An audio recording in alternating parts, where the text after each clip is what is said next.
Assalamualaikum warahmatullahi wabarakatuh. Bismillah, alhamdulillah, Allahumma sholli ala sayyidina Muhammad wa ala alihi wa ba'du. Jumpa kembali dalam channel belajar dan pembelajaran. Pada kesempatan kali ini kita akan belajar bersama tentang bagaimana membuat pendahuluan atau introduction.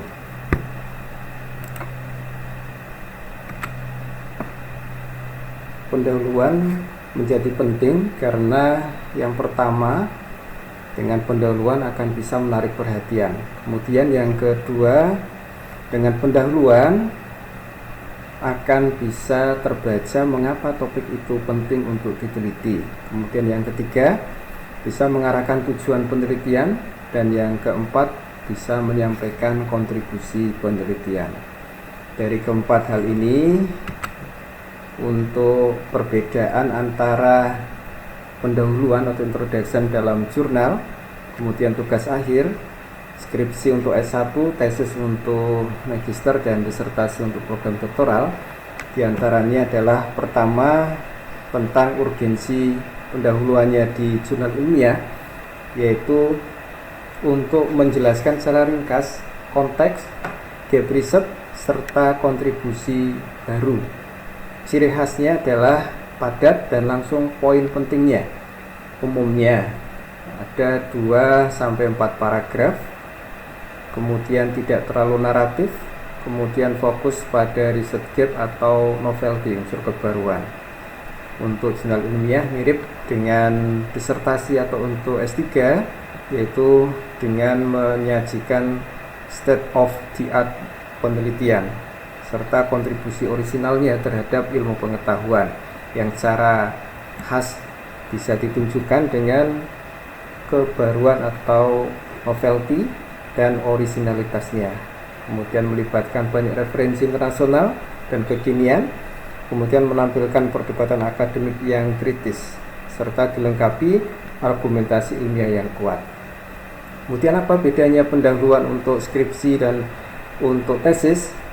Untuk jenjang level 6 atau untuk S1, biasanya untuk membimbing mahasiswa dalam menyusun kerangka berpikir awal serta memahami konteks masalah penelitiannya. Sedangkan untuk S2 lebih untuk menunjukkan kedalaman pemahaman teoritisnya terhadap isu yang sedang ditelitinya serta kontribusi akademik yang biasanya lebih kompleks dibanding S1, interdisipliner. Kemudian untuk S1 monodisipliner. Kemudian ciri khasnya apa untuk S1 dan S2? Untuk S1 lebih deskriptif dan mendetail. Kalau S2 menampilkan tinjauan isu yang lebih luas karena transdisipliner tadi ya, interdisipliner, mohon maaf. Kemudian memberikan penjelasan latar belakang yang lebih panjang. Kalau di S2 itu menunjukkan pada kesenjangan penelitian-penelitian sebelumnya. Kemudian di S1 biasanya ada latar belakang, rumusan masalah, tujuan, manfaat, dan sistematikanya. Kalau di S2 hanya metodologi secara singkat saja. Lebih ringkas lagi untuk jurnal, untuk pendahuluan, untuk introduction, fokus pada gap, serta kontribusi baru, serta ditulis lebih ringkas. Kemudian untuk skripsi, fokus pada pembentukan pemahaman dasar risetnya. Kemudian untuk tesis, fokus pada pendalaman isu serta metodologi riset lanjutannya. Kemudian untuk disertasi, fokus kepada novelty atau kebaruan, kontribusi teori, serta pengembangan keilmuan. Apa sih isi dalam pendahuluan? Isinya biasanya untuk menjawab beberapa pertanyaan berikut. Mengapa topik ini penting? Kemudian siapa yang membutuhkan atau memerlukannya? Kemudian apa yang belum diketahui? Apa yang akan diteliti? Dan apa ruang lingkupnya? Dari kelima ini secara teknis pertanyaannya menjadi seperti ini, teman-teman. Apa konteks dari masalah ini? Konteksnya, kemudian dalam lingkungan atau situasi seperti apa masalah ini diamati.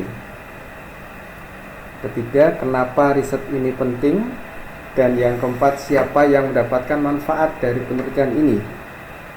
Mengapa kita perlu tahu sekarang? Perlu diperhatikan, kita seringkali menulis pendahuluan dengan merunut temuan atau jurnal atau artikel masa lalu. Jadi yang perlu kita tekankan adalah mengapa kita memerlukan pengetahuan ini untuk dimensi sekarang. Tentunya berbeda dengan masa lalu dan masa mendatang. Pertanyaan lanjutannya adalah mengapa metode atau pendekatan yang ada perlu diperbaiki. Apa yang belum kita ketahui? Untuk pertanyaan ini, apa yang belum kita ketahui, bisa teman-teman semua mengungkapkan ternyata ada celah atau gap pengetahuan yang perlu kiranya untuk diisi melalui penelitian yang sedang teman-teman sekalian lakukan. Jadi gap pengetahuan ini bisa untuk mendetailkan apa yang belum kita ketahui. Kemudian apa kesenjangan pengetahuan yang ingin diisi oleh penelitian ini? Untuk pertanyaan 4 ini, problem statement menjadi titik tumpunya, bahwa bisa jadi ada model praktis dan terbukti secara ilmiah yang bisa teman-teman sekalian ulas kembali, ternyata belum bisa terbukti secara praktis ataupun terbukti secara ilmiah, secara empiris. Apa yang perlu diperbaiki, kemudian apa tujuan dari penelitian ini, kemudian yang terakhir adalah skop atau ruang lingkup penelitian. Jadi teman-teman semua semoga bisa terbantu untuk segera menyelesaikan tugas akhirnya untuk skripsi, tesis ataupun disertasi, serta bisa berkarya di jurnal-jurnal ilmiah. Wallahu a'lam bishawab. Terima kasih. Assalamualaikum warahmatullahi wabarakatuh.